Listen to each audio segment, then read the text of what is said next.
So அடுத்தபடியா வந்துட்டு இன்னைக்கு இத்தனை பேர் நம்ம சூரி சார் வந்துட்டு அவ்வளோ பாராட்டுறோம், அவ்வளோ என்ஜாய் பண்றோம், அவ்வளோ லவ் பண்றோம் அப்படின்னா அவருடைய வாழ்க்கையில ஒரு டிஃப்ரெண்ட் ஷேடு கொடுத்த ஒரு பர்சனாலிட்டி இன்னைக்கு நம்ம கூட இருக்கிறாங்க.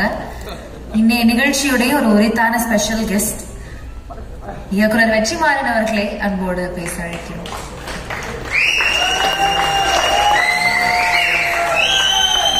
எல்லாருக்கும் வணக்கம். மிஷ்கின் பேசுனதுக்கு அப்புறம் எனக்கு எங்க ஆரம்பிக்கிறதுனே தெரியல. மிஷ்கின்ல இருந்தே ஆரம்பிக்கிறேன். மிஷ்கின் இஸ் ரொம்ப ஒரு எமோஷனலான பர்சன். அவரு பிடிச்சிருந்தா அவ்வளவு கொண்டாடுவாரு. அண்ட் அவர் செலிப்ரேட் பண்றதுக்கு எந்த விதத்திலையும் குறைவில்லாத ஒரு படம் தான் கொட்டுக்காளி.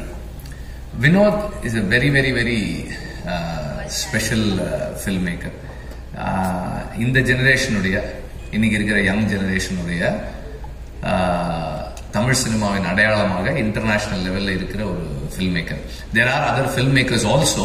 ஆனா வினோத்துக்கு ஒரு அட்வான்டேஜ் என்னன்னா, வினோதோட பிரசன்ஸ் மெயின் ஸ்ட்ரீம்லயும் இருக்கு, மெயின் ஸ்ட்ரீம்லயும் தெரியுது.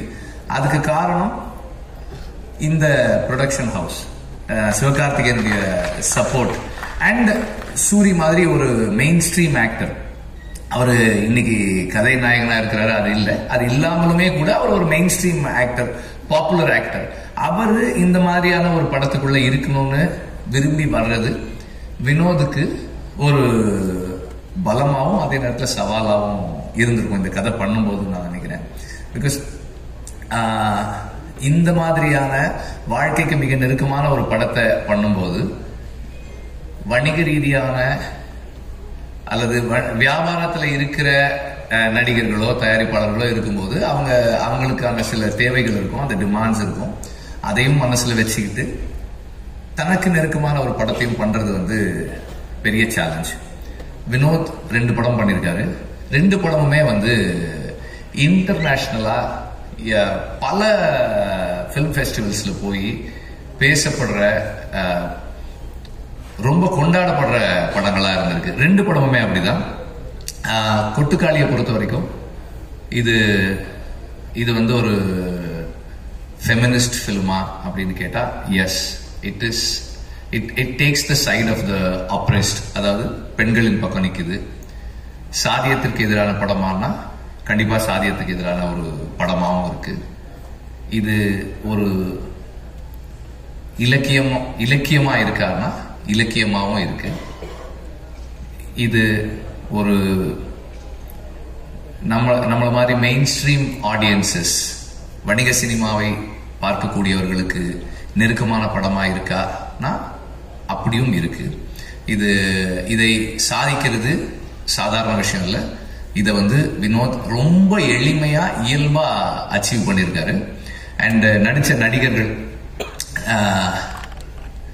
அல்லது இந்த படத்துல சில பாத்திரங்களை ஏற்று செய்திருக்கிறவர்கள், ஏன்னா 3 பேரை தவிர யாருமே நடிகர்கள் கிடையாது, ப்ரொஃபஷனல் ஆக்டர்ஸ் கிடையாது.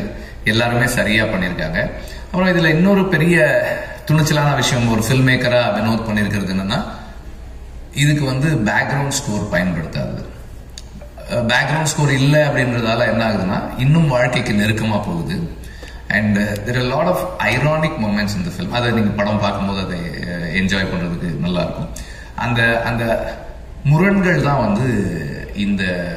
இந்த ஃபில்ம் மேக்கரை, இந்த ரைட்டரை ரொம்ப முக்கியமா நம்ம கவனிக்க வேண்டிய ஒரு ஆளா மாத்திர தன்மையை கொடுக்குது. சூரி, ஆனபெல் அண்ட் மற்ற நடிகர்கள், பிரகதீஸ்வர் நடிச்சிருக்காரு. நிறைய எல்லா நடிகர்களுமே அந்தந்த பாத்திரங்களாவே இருக்காங்க. யாருமே அதிகமா போகல, கம்மியா வரல. அண்ட் படம் முடியும் போது எனக்கு அந்த நடிகர்கள், அந்த நடிகர்கள் இல்ல, அந்த இயக்குனர் இல்ல, அந்த கதாசிரியர் இல்ல, அந்த ஒளிப்பதிவாளர் இல்ல, அந்த யாருமே இல்லை. அந்த வாழ்க்கை, அந்த வாழ்வியல், அந்த பெண்ணுக்கு என்ன நடக்க போகுது அப்படின்ற அந்த சிந்தனை மட்டுமே நம்ம கிட்ட இருக்கு. அந்த அளவுக்கு ஒரு நேர்மையான, எளிமையான, சிறந்த படைப்பு கொட்டுக்காளி. நன்றி.